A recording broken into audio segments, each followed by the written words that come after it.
만물이 주에게서 나오고 주로 말미암고 주에게로 돌아가느니라. 아멘. 예배의 주인이신 하나님, 신령과 진정으로 드리는 예배를 받으시는 하나님, 우리 하나님 아버지를 예배하고 찬양합니다. 2023년 절반을 하나님 안에서 살아올 수 있게 하셔서 감사합니다. 그때는 알지 못했고 이해되지 않았고 답답하고 어수선했던 상황들이 지금 돌아보면 은혜였고 나를 위한, 우리를 향한 하나님의 섭리였음을 고백합니다. 아직 문제가 남아있고 나의 바람대로 되지 않아도 하나님 안에서 성령님과 더불어 예수님 따르는 삶을 포기하지 않기를 원합니다. 마스크에서 해방되었으나 코로나의 흔적과 여파는 우리 삶 곳곳에 남아있습니다. 떨어진 면역력으로 몸이 힘들고 각종 바이러스에 취약해졌습니다. 힘들었던 상황의 어두운 터널을 아직도 걷고 계시는 분들도 많습니다. 주여, 연약한 우리를 도와주시고 다시 일어날 수 있는 환경과 새 힘을 주시옵소서. 소그룹 휴식 시간에 새로운 교제가 일어나게 하시고 특히 리더들에게 각각 필요한 쉼과 충전을 허락하소서. 돌아보지 못했던 주위를 돌아보게 하시고 그럴 수 있는 마음의 여유를 우리에게 허락해 주소서.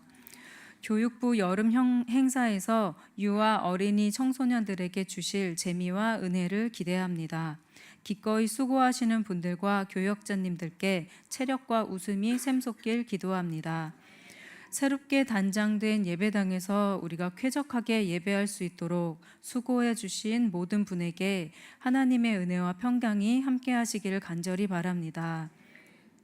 이곳에서 함께 예배하는 다드림 성도들의 삶도 날마다 새롭고 활기차게 주와 동행하는 하루하루 되길 소망합니다. 민수기 말씀 통하여 우리에게 하나님의 마음을 알게 하시고 말씀을 읽는 성실함은, 말씀에 귀 기울이는 겸손함을, 말씀에 순종하는 믿음을 허락하소서. 오늘도 세상에서 드려지는 모든 예배가 하나님만을 향하고 아름다운 교제 속에 천국 공동체를 경험하기 바라며 길과 진리와 생명 되신 예수님 이름으로 기도드립니다. 아멘. 드리고 또 말씀을 전하고 때때로 우리 성도님들과도 이렇게 말씀을 전할 기회들이 있었는데 제가 이제 갈 날이 얼마 남지 않다 보니까 저의 마음이 괜히 다른 교회에 이렇게 강사로 와 있는 것 같고 참 이 자리가 낯설고 굉장히 긴장이 됩니다. 그래도 오늘 주님께서 주시는 은혜는 부족함 없이 풍족하리라 믿습니다. 지난 4월에 이제 처음 소식을 아마 들으셨을 텐데요. 제가 이제 8월이 되면 교회를 개척하기 위해서 이사를 가게 됩니다. 그래서 그 일을 위해서 기도하고 또 준비하고 있습니다. 저의 개척 소식을 먼저 들으셨던 저희 목사님과 장로님들께서 사실 굉장히 많이 걱정하셨어요. 많이 걱정하시고 또 많이 기도해 주셨는데 이번 당일을 거치시면서 저의 마음과 생각과 또 어떤 꿈을 가지고 어떤 소망을 가지고 교회를 준비하고 있는지를 성도님들과 함께 좀 나누면 좋겠다 그렇게 제안해 주셔서 오늘 이렇게 함께 말씀을 가지고 나누어 보려고 합니다. 제가 사실은 이번 설교를 준비하면서 알게 되었는데요. 참 저의 이야기를 하는 게 제가 참 어렵더라고요. 한 번도 이렇게 저의 이야기를 공식적인 자리에서 해본 적이 없어가지고 참 어려웠습니다. 그래서 아까 우리 장로님께서 말씀해 주신 것처럼 앞으로 제가 제주도에서 어떤 사역을 하게 될지, 어떤 큰 비전을 가지고 있는지 그것들이 잘 나누어질지는 모르겠지만 또 부족하지만 오늘 함께 말씀을 나누면서 저에게 부어주셨던 그 은혜가 여러분에게도 동일하게 있기를 소망합니다. 제가 교회 개척을 준비하면서 사실 가장 많이 고민하고 또 어렵다고 느끼는 것이 바로 어떻게 교회가 시작되는지입니다. 그러니까 늘 이미 이렇게 시작되어 있는 교회에서 제가 신앙생활을 하긴 했지만 이 교회가 처음 어떻게 시작되고 또 어떻게 이루어져 가는지를 본 적이 사실은 한 번도 없었습니다. 그래서 그 과정들을 모르고 또 첫 시작점을 모르기 때문에 가장 처음으로 돌아가서 그러면 예수님은 어떻게 이 교회 공동체를 만들어 가셨을까? 이렇게 고민을 하다가 오늘 우리가 함께 읽은 이 말씀을 생각하게 되었습니다. 오늘 우리가 함께 읽은 이 말씀은 예수님이 레위를 부르신 사건입니다. 이 세관에 앉아있던 레위를 부르시고 그의 집에 가셔서 많은 세리들과 또 죄인들과 함께 먹고 마시며 교제하는 장면을 기록하고 있습니다. 저는 사실 이 장면이 예수님이 만드신 첫 번째 신앙 공동체, 그러니까 교회라 저는 이렇게 생각을 합니다. 이 본문에서는 알페오의 아들 레위라 이렇게 소개를 하고 있지만 사실 우리에게 조금 더 익숙한 이름이 있습니다. 바로 마태입니다. 오늘은 우리가 그 익숙한 이름으로 함께 부르면서 말씀을 좀 나눠보려고 합니다.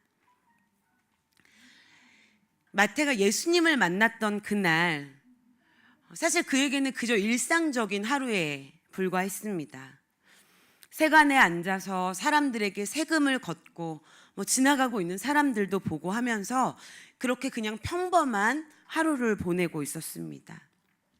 자, 그런데 그 길을 지나가시던 예수님이 마태를 보시고 나를 따르라 이렇게 말씀하십니다. 그리고 그 말을 들은 마태가 즉각적으로 일어나서 예수님을 따르게 되죠. 우리가 그저 글로 읽어서 이 장면이 쭉쭉쭉쭉 읽혀 나가지만 사실 우리가 실제로 본다면 이 장면이 일반적인 장면은 아닙니다. 여러분, 누군가가 여러분을 불렀고 그래서 여러분이 그 인생을 걸고 그 사람을 따른다 하는 이 일이 우리에겐 사실 말하기조차 쉬운 일이 아닙니다. 그런데 어떻게 마태는 이렇게 망설임 없이 예수님을 따라 나서게 되었을까요? 저는 이 장면을 고민하다가 그날 그 자리에 앉아 있었던 마태의 마음을 한번 생각해 보았습니다. 인간적인 눈으로 보면 이 마태의 삶이 그렇게 나쁜 삶은 아니었습니다. 15절 말씀에서처럼 많은 사람들이 함께 먹고 마실 수 있었던 큰 집도 있었고 또 먹일 그 재정적인 여유도 있었고 마태에게 직장도 있었고 또 로마의 힘을 등에 업었으니 나름의 권력도 있었을 것입니다. 그러니까 웬만한 이유를 대지 않고서는 자신의 삶을 그렇게 포기할 만한 그런 이유가 없었다는 것이죠. 자, 그럼에도 예수님이 지금 자신을 따르라는 그 부름 앞에 망설임 없이 따라 나섰던 것은 분명 그의 삶에 겉으로 드러난 어떠한 문제 때문은 아니었을 것이라 이렇게 생각해 볼 수 있겠습니다. 돈으로도 또 좋은 직장으로도 권력과 사람과 좋은 옷과 좋은 음식으로도 채울 수 없는 그 사람 안에 있는 그 영혼의 빈곤함, 바로 그것이 그의 문제가 아니었겠는가. 우리는 그렇게 생각해 볼 수 있다는 것이죠. 여러분, 모든 사람은 다 살아가면서 이 영혼의 빈곤함을 경험하게 됩니다. 우리는 이 빈곤함을 채우기 위해서 끊임없이 뭔가를 계속해서 채워 넣으며 살아가게 되죠. 우리가 생각하기에 참 좋은 것이다 하는 것들, 아니면 야, 내가 이것만 있으면 남부러울 것 없이 살아가겠다 하는 것들, 난 저것만 가지면 정말 좋겠다, 이것을 이루어 보면 정말 좋겠다 하는 것들을 우리의 삶에 끊임없이 채우며 살아가게 됩니다. 그렇게 채우고 나면 우리의 삶이 충만해질 거라고 믿기 때문이죠. 그래서 경제적인 여유가 생기고 또 시간적인 여유가 생기고 지금보다 조금 더 괜찮은 집이 생기고 배우자가 생기고 우리가 원하던 직장에 가고 진급을 하고 조금 더 좋은 옷과 좋은 차와 좋은 음식을 먹으면 우리는 만족할 수 있을 거라 생각합니다. 내가 원하던 곳에서 원하는 삶을 살아가면 내 삶이 충분히 행복할 것이라 생각합니다. 여러분, 그러나 우리는 그렇지 않다는 것을 참 많은 경우에 경험했고 또 우리의 눈으로 보았고 들어 알고 있습니다. 우리의 삶은 마치 밑 빠진 독과 같이 채워도 채워지지 않는 큰 구멍을 가지고 있지요. 제가 제주도에 처음 갔을 때가 2009년이었습니다. 그때는 정말 아무것도 없이 아주 조용하고 한적한 그런 시골 마을이었습니다. 그런 한적하고 평화롭고 평안한 삶을 찾아서 그곳에 사람들이 조금씩 여행을 오고 또 이주를 해오기 시작했습니다. 제가 만났던 꽤 많은 사람들이 그곳에서 머물다 가면, 그곳에서 살다 보면 조금 더 평안하고 조금 더 조용한, 고요한, 내가 원하던 그런 삶을 살 수 있으리라 하는 기대가 있었습니다. 그래서 저도 너무나 가고 싶었습니다.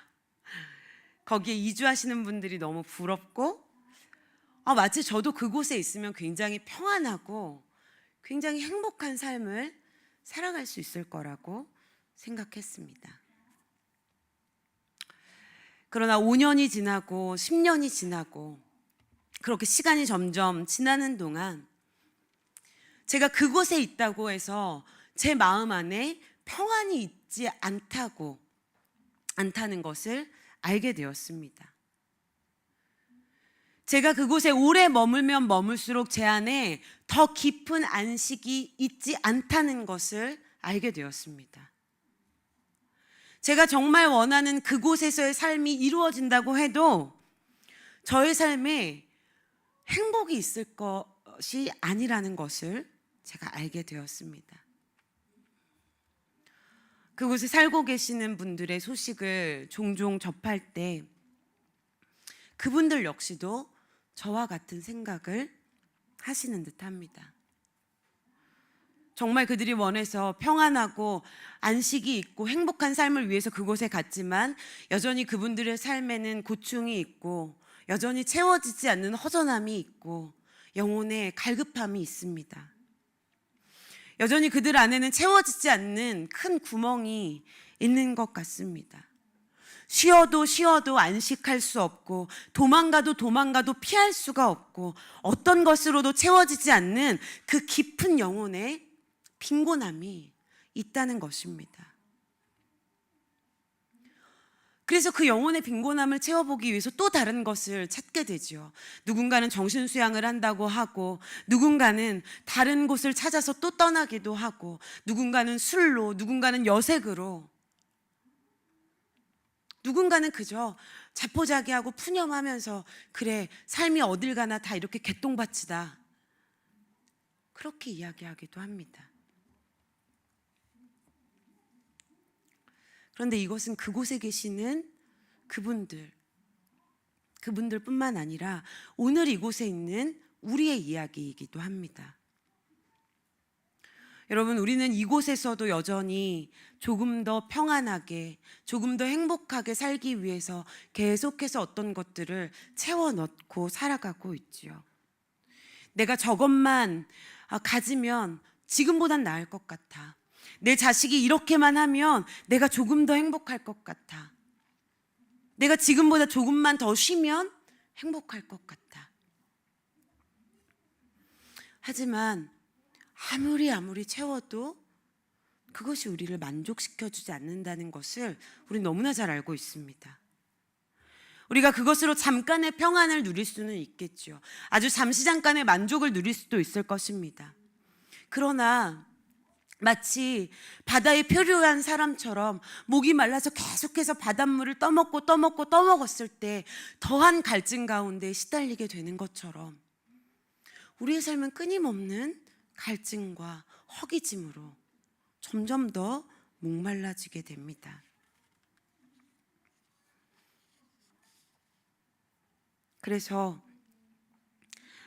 마태가 앉아 있었던 그 세간의 자리와 같이 좋은 것들이 가득하지만, 갖고 싶었던 것들이 가득하지만 여전히 채워지지 않는 텅 빈 자리, 영혼의 깊은 빈곤을 경험하는 자리에 우리는 계속 앉아 있게 된다는 것입니다. 그렇다면 우리를 채울 수 있는 것이 무엇일까요? 과연 그 영혼의 빈곤함을 채우고 그 텅 빈 자리를 채울 수 있는 것이 무엇일까요?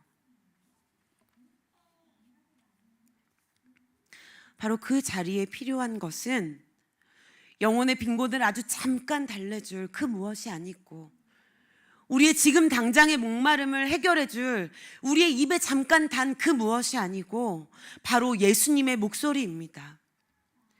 우리의 빈곤함 가운데, 그 텅 빈 자리 가운데, 야, 사는 게 다 이렇고 다 개똥밭이야, 아무것도 해결이 되지 않아, 그렇게 말하는 그 자리 가운데 어떤 것으로도 채워지지 않지만 오직 그 자리에서 우리의 이름을 부르시는 그 예수님의 부르심만이 우리의 영혼을 채우고 그 자리를 채울 수 있다는 것입니다. 마태가 그 자리를 박차고 일어나서 예수님을 따랐던 이유도 바로 그것 때문이 아니었겠습니까? 아마 예수님이 마태를 부르신 이 장면을 본 사람들은 꽤나 충격적이었을 것입니다. 사실 마태는 이 유대인 공동체에서 굉장히 경멸의 대상이었죠. 그의 직업이 세리였기 때문입니다. 이 많은 금액의 세금을 걷어서 일부는 로마의 지도자들에게 주고 일부는 자신의 이익을 위해서 자신이 취하는 그러한 경우가 대부분이었기 때문에 나라 팔아먹고 자기 뱃속 채우는 그런 매국노와 같은 취급을 받았습니다.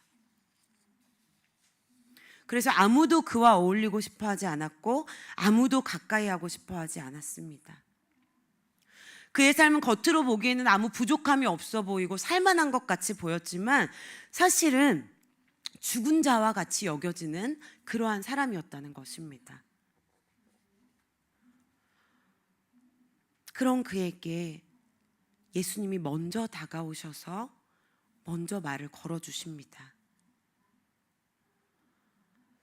그의 인생에 더 이상 좋은 것을 기대할 수 없고 더 이상 자신을 채워줄 것을 기대할 수 없었던 그에게 예수님이 먼저 오셔서 말을 걸어주십니다. 그리고 나를 따라오라고 그렇게 말씀하십니다. 이것은 그저 예수님이 너 나를 따라와라 하는 단순한 부르심을 넘어서서 예수님이 야, 내가 너를 알고 있다. 나는 너를 죽은 자와 같이 여기지 않는다. 나는 네가 이전의 삶이 어떠했던지 지금은 내가 너와 함께하고 싶다. 나와 같이 가지 않을래? 이렇게 주님 곁으로 부르시고 그 길로 초청하시고 함께 살아가자고 부르시는 그러한 부르심이 아니었겠습니까? 바로 이것이 복음이지 않았겠습니까?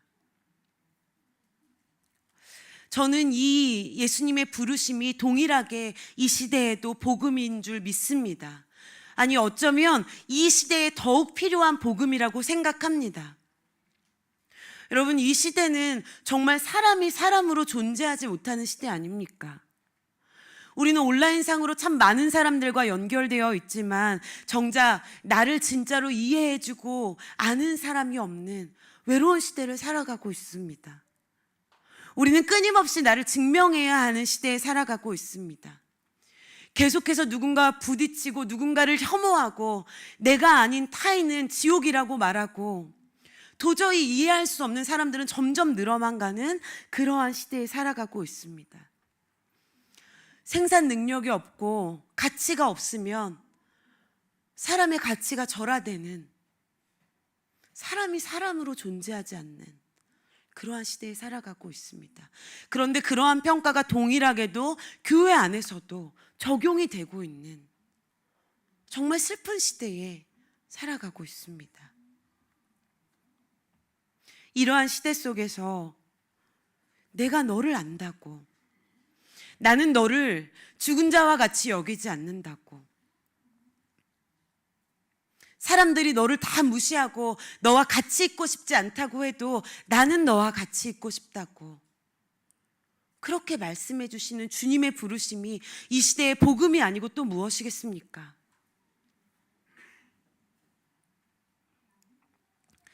마태가 예수님의 이 복된 부르심에 응답하여 일어나 따랐을 때 사실 눈에 보기에 그의 삶은 이전보다 훨씬 더 불안정한 자리로, 훨씬 더 두려운 자리로 옮겨졌을지 모르겠습니다. 그러나 그가 앉아있던 그 자리는 더 이상 그를 죽은 자와 같은 그러한 사람으로 만들지 아니하고 텅 빈 영혼으로 영혼의 빈곤함을 느끼는 자리로 남아있지 아니하고 예수님을 만나는 자리, 예수님의 제자가 세워지는 자리, 예수님의 교회가 세워지는 그 시작점에 있는 자리가 되었다는 것을 우리는 기억해야 할 것입니다. 사실 그가 예수님을 따라 나선 그 순간부터 그의 삶이 불안정해지는 것은 너무나 불보듯 뻔한 일이었습니다. 그리고 마태도 그것을 모르는 것은 아니었을 것입니다. 자신의 가족도, 직장도, 재산도, 자신의 집도 모든 소유를 다 두고 그가 예수님을 따르는 것은 사실 결코 쉬운 일이 아니지요. 예수님이 너 이제 나를 따라라 이렇게 말씀하셨을 때 그가 자리를 탁 털고 일어나는 그 순간에 그가 아마 이렇게 생각했을지 모르겠습니다. 주님, 제가 주님께 저의 삶을 드리겠습니다. 제가 주님께 지금 제가 누리고 있는 이 모든 것 다 포기하고 드리겠습니다. 여러분, 그런데 놀라운 것은 주님은 이 마태의 가열찬 그 포부마저도 은혜로 덮으시고 다시 그에게 돌려주셨습니다. 오히려 드려진 그의 삶을 더욱 충만하게 채워주셨습니다. 그가 자신의 삶에서 포기했다고 생각했던 것, 주께 드린다고 생각했던 것, 그것들과는 비교할 수도 없을 만큼 좋은 것으로 그에게 채워주셨다는 것입니다. 뭐 1,000원을 드렸더니 10,000원을 주셨더라, 10평을 드렸더니 100평을 주셨더라, 이런 개념이 아닙니다. 예수님이 마태에게 다시 돌려주신 것이 무엇입니까? 15절의 말씀과 같이 마태와 같은 사람들에게 죽은 자와 같이 취급당하고 같이 어울리고 싶지 않아 하고 경멸의 눈초리로 늘 사람들에게 비난받던 그 사람들을 예수님이 모으셨습니다.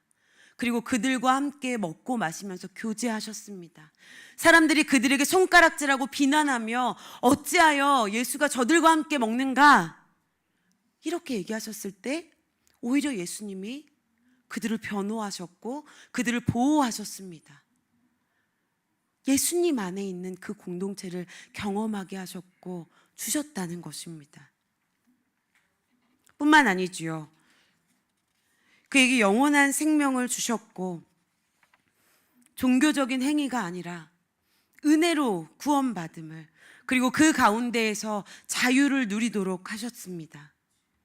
그리고 그의 삶을 통하여 복음을 전하게 하셨고 그의 삶을 통하여 놀라운 생명이 다시 태어나고 놀라운 생명이 일어나고 교회가 일어나는 것을 그의 삶을 통하여 이루셨다는 것입니다. 이것이 누군가의 눈에는 참 어리석은 일 같아 보이고 아무것도 아닌 일같이 보일지 모르겠습니다. 그러나 예수님을 알고 예수님을 만난 자들에게는 이 일이 얼마나 큰 은혜이며 얼마나 복된 일인지 우리는 잘 알고 있습니다. 아마 마태도 그렇게 생각했을 것입니다.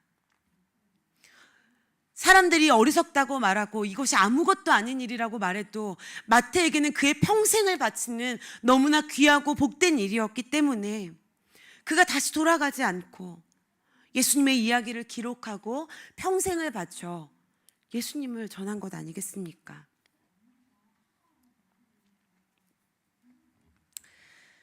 제가 작년 4월에 목사 안수를 받으면서 오랫동안 마음에 두었던 제주도 개척을 이제 준비해야 되겠다고 그렇게 생각을 했습니다. 참 안수받기로 결정하는 시간이 오래 걸렸는데 그렇게 어렵게 결정한 이 시작점이 어쩌면 하나님이 나의 기도를 들으시고 나의 발걸음을 한 걸음 옮기게 하시는 그러한 때가 아닌가 하는 그러한 생각을 했습니다. 그러면서 제가 이렇게 기도했습니다. 주님, 제가 저의 인생을 주님께 내던졌습니다. 저는 주님이 죽으라 하시면 죽고 살라 하시면 살겠습니다. 주님이 가라고 하시는 만큼 가고 멈추라고 하시면 멈추겠습니다. 제 인생에서 가장 중요하다고 생각되는 이 5년을 주님의 교회를 개척하는 것을 위하여 주님께 드리겠습니다.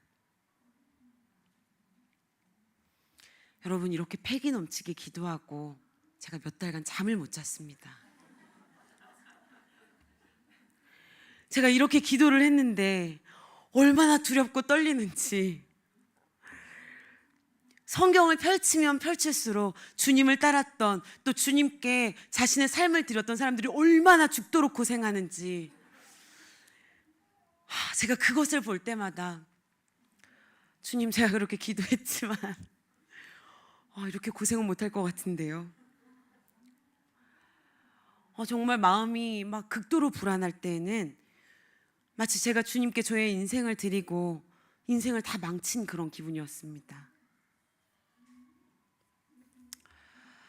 사실은 이게 지난주 중반까지의 이야기입니다.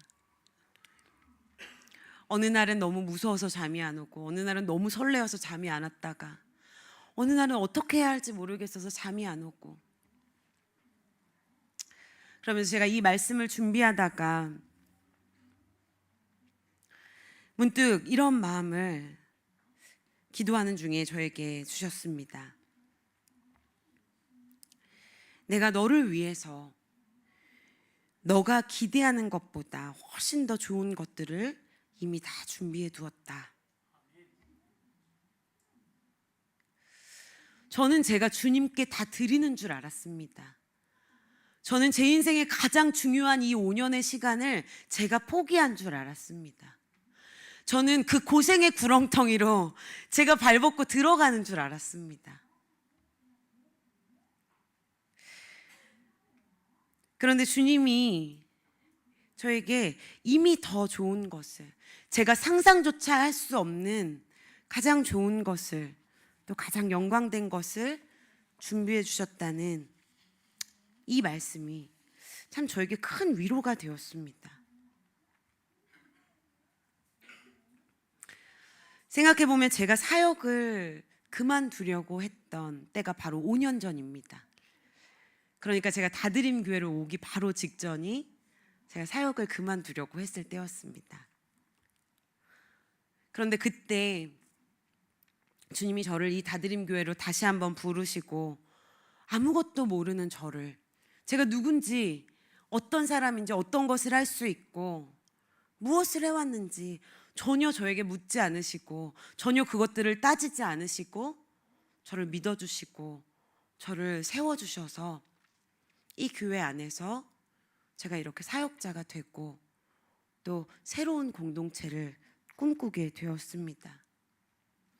제가 다드림 교회 안에서 성도의 교제가 무엇인지, 한 가족됨이 무엇인지, 교회는 어떤 곳이고 또 이 교회는 누가 세워가시는지 아주 절실하게 배웠습니다. 하나님이 저에게 주신 제가 상상할 수 없었던 가장 좋은 선물은 바로 이 다드림 공동체였습니다. 아마 제가 다드림 공동체가 아니었다면 다른 공동체를 꿈꿀 수 없었을 것입니다.